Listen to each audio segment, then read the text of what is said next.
What's up, guys? This is Snow from Mercs. Thought I would take the time to catalog one of the earlier merches I did.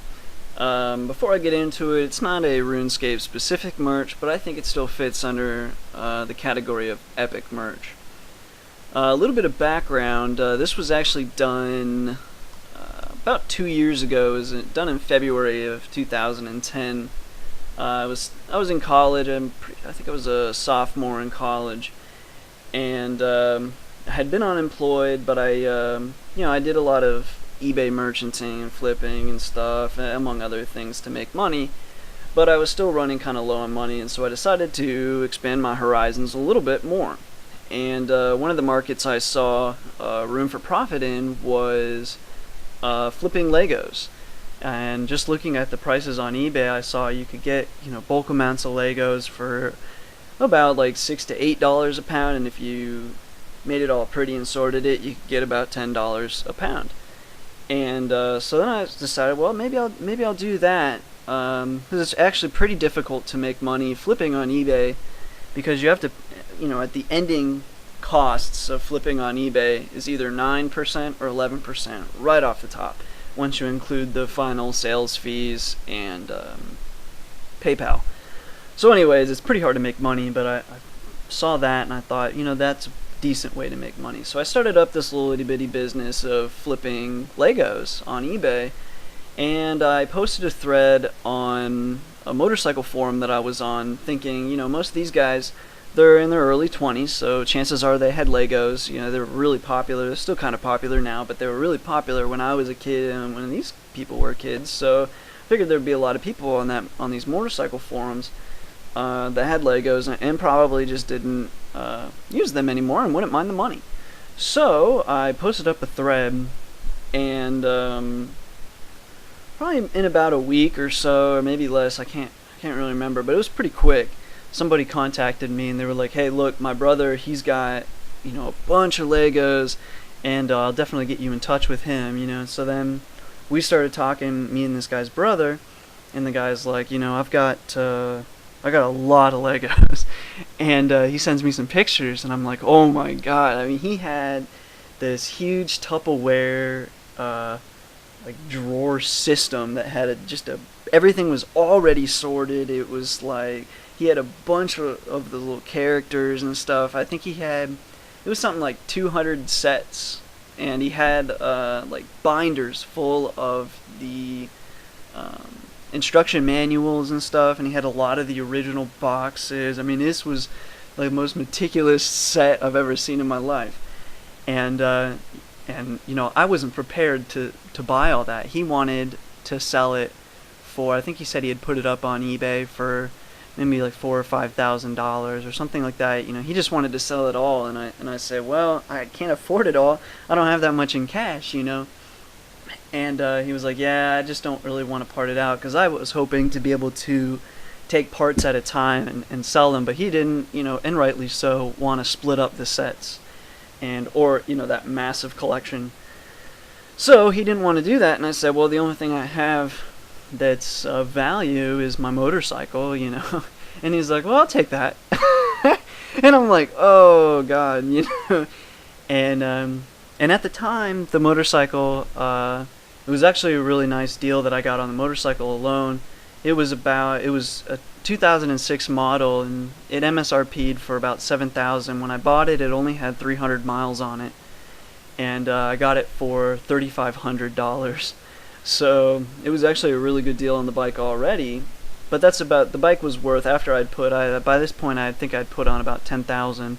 And on a motorcycle, anything 15,000 is pretty average. Anything over 30,000 is like 100,000 miles on a car. So anyway, at the time, the motorcycle was worth about 3,500 legitimately if I sold it. And but this guy was like, yeah, he was interested in taking a flat trade, just the motorcycle for the Legos. And so I thought about it for a day or so, and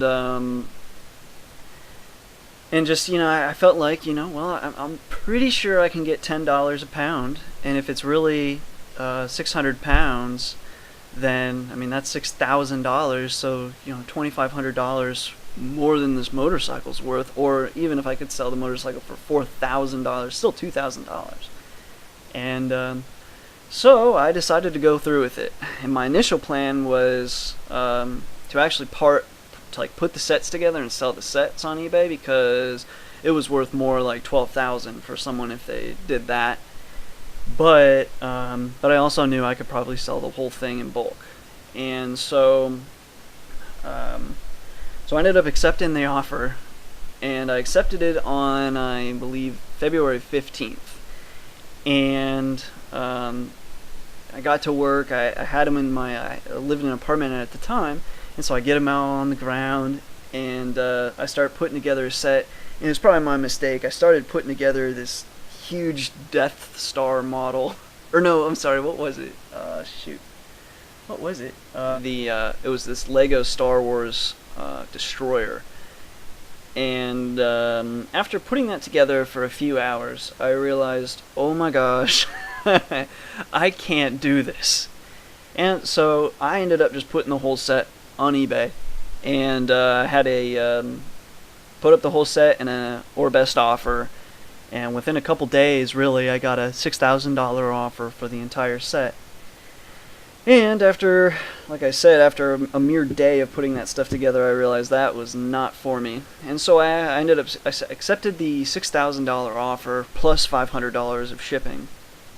And so I ended up going through with that, and yeah. I can't quite explain the feeling. I can try to describe it. But after having, we unload this guy's truck. He shows up in this truck full of Legos. We unload his truck and throw all these Legos, get them all into my apartment, and we load up the motorcycle into his truck. That's that. We sign the bill of sale and shake hands, and they're on their way. And I go upstairs. They're still making sure everything's tied down, and I'm looking out the window at my motorcycle in this guy's truck bed. And then, as they start driving away, and I see them, gone, and I turn around to an apartment basically full of Legos, and I just can't quite put it into words what that feels like. But that's a very strange feeling to know that you traded your motorcycle for a ton of Lego.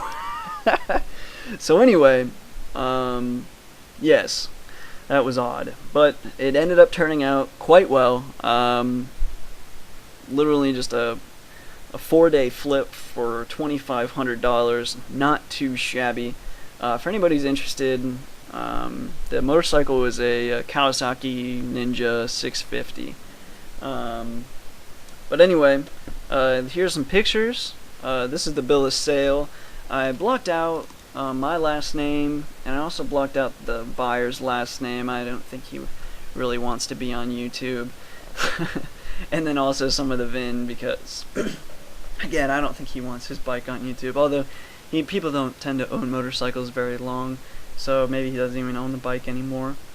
Yeah, bill of sale's kind of funny. It was strange, like these bill of sales that you get online, like you just type in bill of sale, and I guess it just wasn't prepared for 2010, 'cause we sold the bike in 2010. But yep.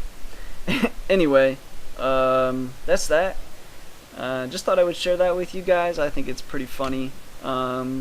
This is the eBay listing that was up there. You can't really find it on eBay anymore. They just don't keep that stuff for as long. But I kept in contact with the woman who bought it, and she told me whenever the truck pulled up, she was like, why is it in a truck? I don't understand, because the picture really doesn't do it justice. You don't quite see how much Lego this really was. I mean, that's a raised bar, really. And you can see the binders. That was all the construction manuals, and you can see all the little Tupperware containers and stuff. And then those bins are just full of Legos. But you still don't really understand how much Lego that really is until you see it in person. But anyway, when she got it, she immediately called me and was like, "Oh my God, this is so much Lego," and she was real happy. And I forget what she said she ended up selling. I mean, she parted everything together, kind of like what I was doing, but she was much better at it. I guess she had a whole room in her house dedicated to putting Lego together. And I think she told me, I mean, over $20,000 is what she made putting it together. And I believe it, because everything, like I said, all the construction manuals were in there, and there was like this Excel sheet of all the sets. And I went through and looked up each of the sets on eBay and priced them. And it was a lot of money. You could have made a lot of money putting it together. But, whew, I was definitely not, that wasn't for me. This is the receipt from the shipping company. The shipping was actually a huge ordeal. It was really difficult to find somebody that would ship this, because the weight was too high for the obviously Postal Service, UPS, FedEx. None of them would ship this for me. I believe UPS and FedEx would have if I had a commercial address, but for whatever reason, because like they would only deliver for businesses, like that weight for businesses, not for a resident. I'm not quite sure why they do that, but that's the case. And so I had to find a bulk shipping company that would like do this for me. And so as you can see, the date of this receipt here is actually March 2nd, which is, I mean, weeks after the final sale of the Lego. Luckily the buyer was pretty patient with this whole thing, and I believe shipping actually turned out to be more than $500, and she still paid it, so that was really nice of her. Yeah, shipping was just a pain. I think they took like 2 weeks or something just to even get to her. Like they kept, I guess a truck, I can't remember what the story was. The guy was telling me, he's like, oh well, one of our truckers got sick or something like that. But I'm like, well, you guarantee, like, because I think we shipped it with like a 2-week guarantee or something like that, and it didn't make it, you know. So that was kind of annoying. So I would not recommend Pack and Send. I'm not even sure if they're still in business. So anyway, that's that. If y'all have any questions about it, you can put it down there. If you like the video, and subscribe, and check out Mercs.com. Alright, bye.